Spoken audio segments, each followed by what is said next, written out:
Of course, the idea of building an academy together with students was not originated by Lin Luxiang.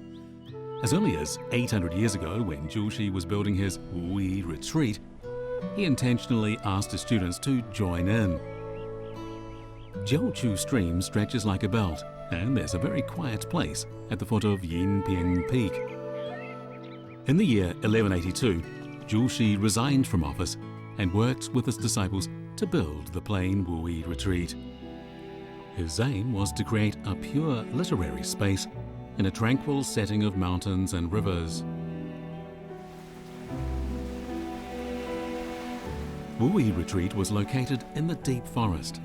Inaccessible to most people, it was the perfect place to meditate on natural laws and read.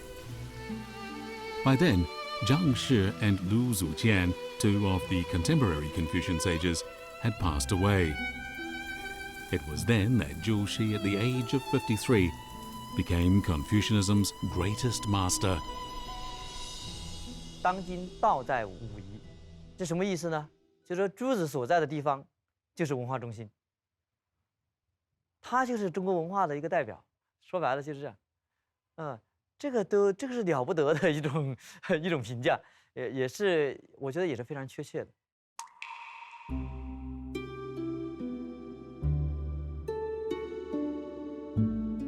Education at Wuyi Retreat was not as dull and formulaic as people might imagine. Sometimes gaining enlightenment between the mountains and the rivers was actually fun. Not far away from the retreat, the tea-tasting stone of those days still stands in the clear stream.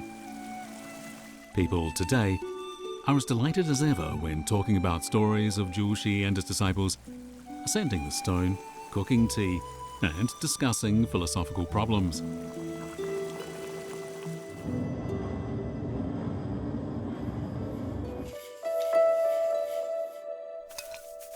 The rhythmic whipping by the tea whisk and the light bubbles in the teaware create a colourful world in a small space, the tea kaleidoscope.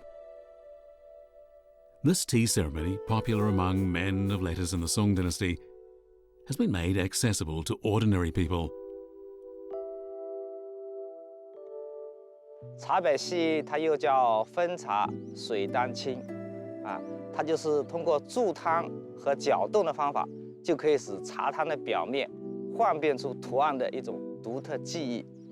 宋代的这个理学家也非常喜爱点茶和分茶把它当成一个很高的娱乐手段说明茶呢，在当时的话，理学家的心中呢，也不只是一个口腹之欲，而是造成了一个很高的思想上的一个境界。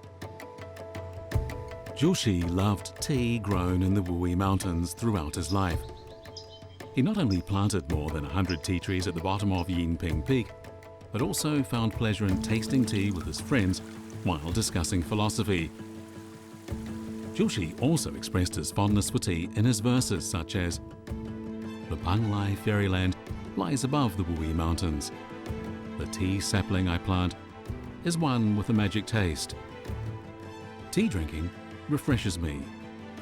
Although the tea is not as smooth as that grown on the mountaintop, it also bears its distinct fragrance." Zhu Xi once said to his disciples, "Tea in itself is bitter, but it brings out a sweet aftertaste, and this is also a rule." One could even say that Zhu Xi's ideal state was to understand tea and life between the heavens and the earth. 可能在他一种格物穷理的关怀之下，他可能对于山水的领略就不是一种只是好像我们一般人去游山玩水的那种心态，他可能更希望在这种静谧的山水里面体会到一种以天地万物合而为一的一种状态。为什么要去关心？是因为他为了把儒家的经典用一种最好的方式、最完整的方式把它诠释出来，因此他必须对 儒家经典所涉及的所有的有关自然界的事和物，都要做一个清楚的了解。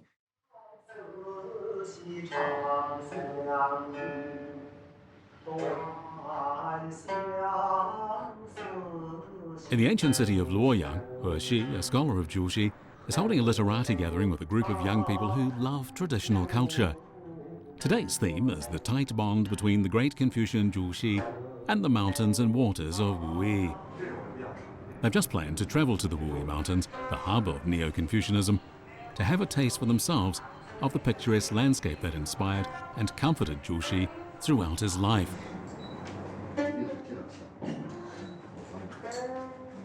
我相信朱子大概极喜欢武夷山，而且那一种武夷山，你去了以后你不喜欢它，老实讲还不容易。那种山山水水就非常像朱子里面，他喜欢讲理跟气，就非常像讲到理气的关系。朱子其实一生也是酷爱山水，更多的时候他在山林中来求道，来跟很多的朋友、很多的志同道合的相耳论学，是不是？来写诗，来唱和，